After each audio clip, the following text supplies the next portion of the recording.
Et bonjour à tous, c'est Rachid et je suis très content de vous retrouver pour les Humor News numéro 8. Et tout de suite, j'ai une petite information pour vous, c'est-à-dire qu'il y a des nouvelles technologies chez Internet TV. Alors, ça veut dire les Humor News avec nous, et bien c'est jusqu'à 10. Après 10, en fait, on pourra plus faire parce que les changements de la technologie, et ben, ça va tout changer et donc on ne pourra plus les produire l'émission. Voilà, c'était l'information. Donc tout de suite, on commence les Humor News numéro 8. Ouh là là! Oui, bonjour à tous, c'est Mamadou là, présentement. C'est-à-dire que Rachid il a raison, c'est-à-dire que avec la nouvelle technologie chez Internet TV, après le numéro 10 de l'émission, on ne pourra plus la faire parce que ça a tout changé. Et donc les outils que nous avons jusqu'à présent, ils vont devenir obsolètes. Et donc on ne pourra plus faire l'émission, il y aura des nouveaux trucs, tout ça. Voilà, donc Humour News, ça va s'arrêter au numéro 10. Parce qu'après, il faudra aller sur Internet TV et vous aurez des nouvelles émissions, des nouveaux trucs. Et il faudra écouter et regarder tout ça. Aujourd'hui, je vais vous parler de Britney Spears parce qu'elle a fait un retour live très sexy. Je vais vous montrer les photos tout à l'heure. C'est-à-dire que pour la sortie de Femme Fatale, elle a donné 2 concerts spéciaux aux États-Unis ce week-end. L'un à Las Vegas le 26 mars et l'autre à San Francisco. Histoire de prouver qu'à 29 ans, malgré tous ses pétages de plomb et caprices, elle restait la Queen of Pop. Britney Spears veut montrer qu'avec Femme Fatale, elle peut poquer le cul de ses rivales, c'est-à-dire Lady Gaga et Kesha. Voilà, vous êtes avisés les gens là. C'est donc une Britney Spears en petite tenue, résille et sexy, qui s'est très moussée comme une damnée sur la scène du Palms Casino à Las Vegas, puis à San Francisco, où ses 3 titres, Hold It Against Me, I Wanna Go et Till the World's End, ont été filmés pour l'émission Good Morning America. Autour d'elle, des danseurs et des costumes et des décors très flashy et fashion. Donc, que pensez-vous de sa performance? Et Britney a-t-elle toujours la flamme qui a fait d'elle une superstar?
Bonjour, c'est Charles-Édouard.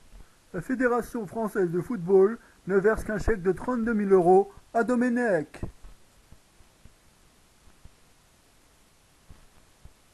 Alors que l'ancien sélectionneur des Bleus réclame 2,9 millions d'euros pour la Fédération française de football, Raymond Domenech a touché ce qu'il devait. Rendez-vous devant les prud'hommes le 14 avril. L'affaire Domenech se poursuit.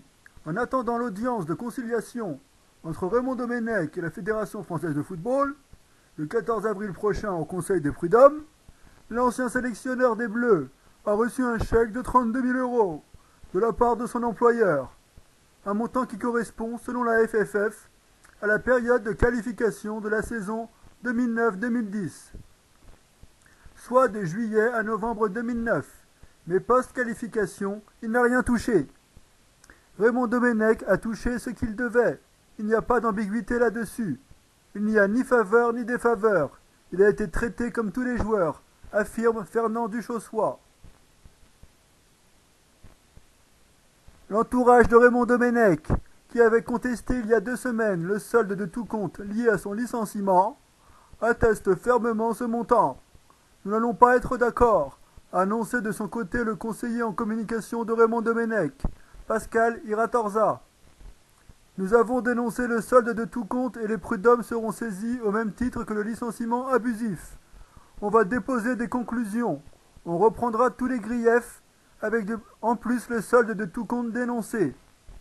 Son conseiller précise que l'ancien sélectionneur des Bleus a pris soin de ne pas encaisser ce chèque de 32 000 euros. L'audience devant les prud'hommes s'annonce donc houleuse entre Raymond Domenech, qui réclame 2,9 millions d'euros d'indemnité, et son ancien employeur. En ce qui concerne les joueurs, à l'exception de William Gallas, tous ont accepté de renoncer à leurs primes. La fédération va donc reverser 3 millions d'euros au football amateur. Cette somme servira principalement à payer des minibus au club. Les primes de Nicolas Anelka seront reversées à des associations caritatives et William Gallas ne recevra pas les siennes. On a décidé de ne pas le payer et d'en assumer les conséquences. On ne lui versera ses primes que si juridiquement on nous y oblige. On a sifflé la fin de la récréation sur ce dossier, ajoute le président de la Fédération française de football.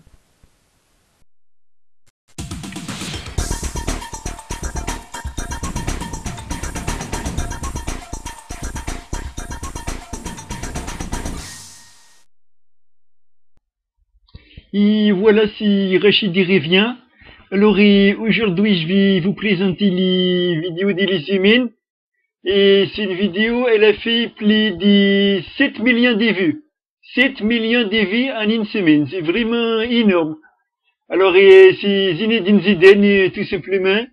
Il a, comment dirais-je, il a contourné les gardiens, il a fait des petits trucs, tout ça. Et ça a fait les gros buzz de la semaine de Zinedine Zidane. Alors tout de suite les vidéos. This is goal number what? Finish it on a good one. He's gonna finish. Zizou. Oh, he's back still. Oh. Okay. All right.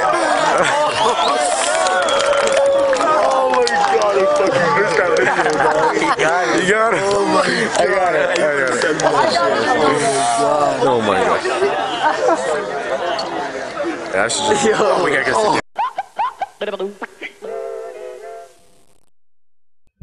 Oui, bonjour à tous. Donc c'est Kevin qui prend l'antenne. Aujourd'hui je vous ai préparé 3 blagues. Donc la première, c'est facile en fait. Il était une fois 3 blondes qui étaient sur une île isolée. Comme elles désiraient quitter l'île, elles se mirent à prier. Tout à coup un génie apparut. Le génie leur dit: vos désirs sont des ordres, que chacune d'entre vous fasse un vœu et je le réaliserai. Alors la première blonde demanda au génie: génie, faites en sorte que je sois assez intelligente pour quitter cette île. Alors le génie la changea en rousse et elle nagea jusqu'à la terre. La deuxième blonde demanda au génie: génie, faites en sorte que je sois plus intelligente que celle qui vient de quitter cette île, afin que je puisse quitter l'île. Alors le génie la changea en brune, elle se fit un radeau et elle rama jusqu'à la terre. La troisième blonde demanda au génie: génie, faites que je sois plus intelligente que les 2 femmes qui viennent de quitter l'île, afin que je puisse quitter l'île. Alors le génie la changea en homme et elle traversa à pied le pont reliant l'île à la terre ferme. Maintenant la deuxième blague, c'est un mec qui travaille sur son PC quand tout à coup de la fumée sort de l'unité centrale. Affolé, notre gars file chez son vendeur. De la fumée s'est mise à sortir du PC que vous m'avez vendu. Il faut changer la carte mère, monsieur. Non, non, je ne veux pas changer la carte mère. Je veux un logiciel anti-fumée. Mais monsieur, ça n'existe pas. Si, je veux un logiciel anti-fumée. Mais ça n'existe pas. Je vous dis que si. Donc du coup le mec il part du vendeur, il est pas content, mais après une semaine il revient dans le magasin. Bonjour, je voudrais acheter une carte mère. Ah, vous voyez bien que ça n'existe pas, un logiciel anti-fumée. Si, ça existe. J'ai écrit à Microsoft et ils me l'ont envoyé, mais il n'est pas compatible avec ma carte mère. Donc maintenant la troisième blague, c'est un journaliste de renom, il est chrétien et il vient de disparaître et il se présente devant Saint-Pierre.